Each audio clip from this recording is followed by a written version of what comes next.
ನಮಸ್ಕಾರ ಸ್ನೇಹಿತರೆ, ದೇವೀಸ್ ಕೆಫೆ ಚಾನೆಲ್ಗೆ ಇವತ್ತು ನಾವು ಹುರುಳಿಕಾಳು ಮೊಳಕೆ ಕಟ್ಟಿದ ಸಾರು ಮಾಡೋಣ. ನಾನು ಇದು ನೆನ್ನೆ ಮೊಳಕೆ ಕಟ್ಟಿಟ್ಟಿದ್ದೀನಿ ಇಲ್ಲಿ. ಸೊ ತೆಂಗಿನಕಾಯಿ ಏನೇನು ಬೇಕು ಸಾಮಗ್ರಿಗಳು ಅಂತ ಹೇಳ್ತೀನಿ ನೋಡಿ. ತೆಂಗಿನಕಾಯಿ ಇಲ್ಲಿ ಈ ಥರನೇ ತುರ್ದಿದ್ದು ಸಿಗುತ್ತೆ ಬಾಕ್ಸ್ಗಳಲ್ಲಿ. ಸೊ ಫ್ರೀಸ್ ಮಾಡಿ ಇಟ್ಕೊಂಡು ಯೂಸ್ ಮಾಡ್ತಾರೆ. ತೆಂಗಿನಕಾಯಿ ತೊಗೊಂಡಿದ್ದೀನಿ, ಒಂದು ಅರ್ಧ ಚಿಪ್ ತೆಂಗಿನಕಾಯಿ ಇರ್ಬೋದು ಇದು. ಇದ್ರ ಜೊತೆ ಇಲ್ಲಿ ಒಂದು ದಪ್ಪ ಈರುಳ್ಳಿ ಹಚ್ಚಿಟ್ಕೊಂಡಿದ್ದೀನಿ. ಬೆಳ್ಳುಳ್ಳಿ ಒಂದು 5 ಎಸಳು, ಇಲ್ಲಿ ಈ ಥರನೇ ದಪ್ಪ ದಪ್ಪ ಸಿಗುತ್ತೆ. ಶುಂಠಿ ಒಂದು ಪೀಸು, ಇದು ಲವಂಗ ಒಂದು 2 ಚಿಕ್ಕ ಪೀಸು, ಚಕ್ಕೆ. ಟೊಮೆಟೊ ತೊಗೊಂಡಿದ್ದೀನಿ, ಸಣ್ಣ ಸಣ್ಣ ಟೊಮೆಟೊ ಇರೋದ್ರಿಂದ ಇದೊಂದು 4, ಒಂದು ಅರ್ಧ ಪೀಸ್ ಟೊಮೆಟೊ ತೊಗೊಂಡಿದ್ದೀನಿ. ಉರಿಗಡಲೆ ಇಲ್ಲ, ಅದಕ್ಕೆ ಅದ್ರ ಬದಲಾಗಿ ಒಂದು 5 ಕ್ಯಾಶು ತೊಗೊಂಡಿದ್ದೀನಿ. ಕೊತ್ತಂಬರಿ ಸೊಪ್ಪು, ಅರಿಶಿನ ಪುಡಿ, ಅಚ್ಚ ಖಾರದ ಪುಡಿ, ಧನಿಯಾ ಪುಡಿ. ಈ ಮಸಾಲೆನೆಲ್ಲ ಎಣ್ಣೆ ಹಾಕಿ ಚೆನ್ನಾಗಿ ಹುರಿದ್ಬಿಟ್ಟು ಆಮೇಲೆ ಮಾಡ್ತೀರಿ. ಉರಿ ಹೋಗಿ ತೋರಿಸ್ತೀನಿ ಬನ್ನಿ. ಎಣ್ಣೆ ಬಿಸಿ ಆಗಿದೆ. ಈಗ ನಾವು ಈ ಚಕ್ಕೆ ಲವಂಗ ಹಾಕೋಣ, ಬೆಳ್ಳುಳ್ಳಿ ಹಾಕೋಣ, ಶುಂಠಿ ಹಾಕೋಣ,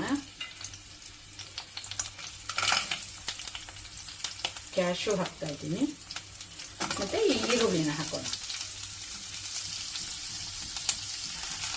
ಇದು ಚೆನ್ನಾಗಿ ಫ್ರೈ ಆಗ್ತಾ ಇದೆ. ಈಗ ಇದಕ್ಕೆ ತೆಂಗಿನಕಾಯಿ ಹಾಕೋಣ. ತೆಂಗಿನಕಾಯಿ ಚೆನ್ನಾಗಿ ಫ್ರೈ ಆಗಲಿ. ತೆಂಗಿನಕಾಯಿ ಫ್ರೈ ಆಗ್ತಾ ಇದೆ. ಈಗ ಕೊತ್ತಂಬರಿ ಸೊಪ್ಪು ಹಾಕೋಣ. ಈಗ ಟೊಮೆಟೊ ಹಾಕ್ತಾ ಇದ್ದೀನಿ ನಾನು.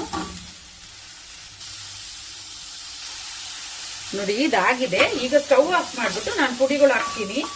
ಈ 1/4 ಸ್ಪೂನ್ ಅರಿಶಿನ ಪುಡಿ ಹಾಕ್ತಾ ಇದ್ದೀನಿ, ಒಂದು 2 ಟೀ ಸ್ಪೂನು ಖಾರದ ಪುಡಿ, ಅಚ್ಚ ಖಾರದ ಪುಡಿ, ಒಂದು 2 ಟೀ ಸ್ಪೂನು ಧನಿಯಾ ಪುಡಿ ಹಾಕ್ತಾ ಇದ್ದೀನಿ. ಚೆನ್ನಾಗಿ ಫ್ರೈ ಆಗಿದೆ ಮಸಾಲೆ.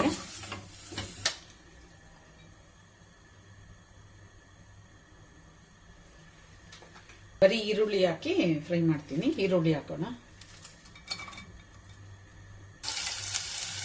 ಈಗ ಈ ಮೊಳಕೆ ಕಟ್ಟಿದ್ದು ಹುರುಳಿಕಾಳು ಹಾಕೋಣ.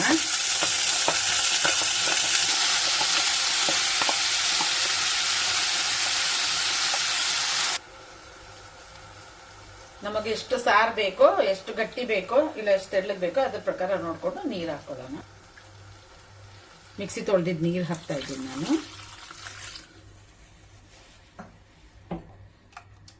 ಉಪ್ಪು ಹಾಕೋಣ. ನಾನು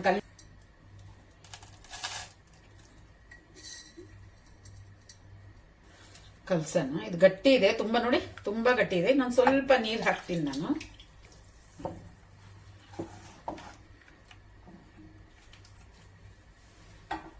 ಮೂರು ವಿಸಿಲ್ ಹಾಕೋಣ.